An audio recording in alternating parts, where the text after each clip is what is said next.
Hi everyone, I'm Rebecca from ChemKnits, and I wanted to pop on to answer a question that I think deserves a place in my FAQ playlist. I was asked today, what kind of yarn should I pick to dye? Now, the answer really is that it depends on what kind of dye you want to use. But since most of my videos feature food coloring based dyes, I am going to focus on answering about yarns that would work best when you want to dye with food coloring. I started my dyeing journey because I had probably like a dozen balls of Lion Brand Wool Ease yarn that is 20% wool, 80% acrylic in my stash. It was fisherman's wool colored, which is a pale, like a pale off-white, and so it was something that I didn't need. It was left over from a project, and I wanted to change the color. Now, the blanket that I am snuggling with features a lot of these yarns that I dyed in this first project. The 20% wool, 80% acrylic yarns did not dye a really dark color, but I kind of ended up with a really cool heathered effect because the food coloring dyed the wool fibers, but not the acrylic.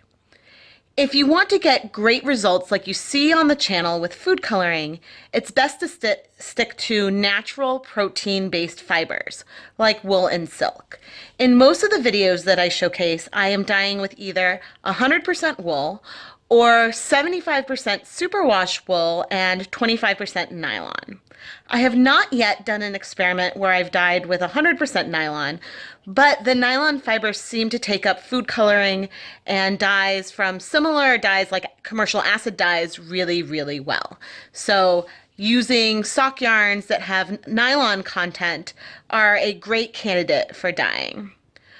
Cotton and 100% acrylic will not work well if you are trying to dye yarn with food coloring.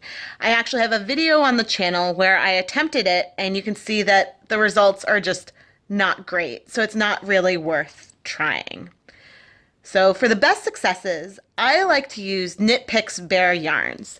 They have dozens of different options from different weights, washability, whether it's superwash or feltable, and you can have mixtures of different wools. I haven't personally dyed alpaca, and I've only dyed a little bit of silk, but those should also dye really, really nicely with food coloring. I hope that this helps answer your question about the types of yarns that you should use when you want to start your dyeing adventures. Make sure you check out the other videos on the ChemKnits Tutorials YouTube channel to see many, many different ideas and inspiration of how you can dye your bare yarns with food coloring. Happy dyeing!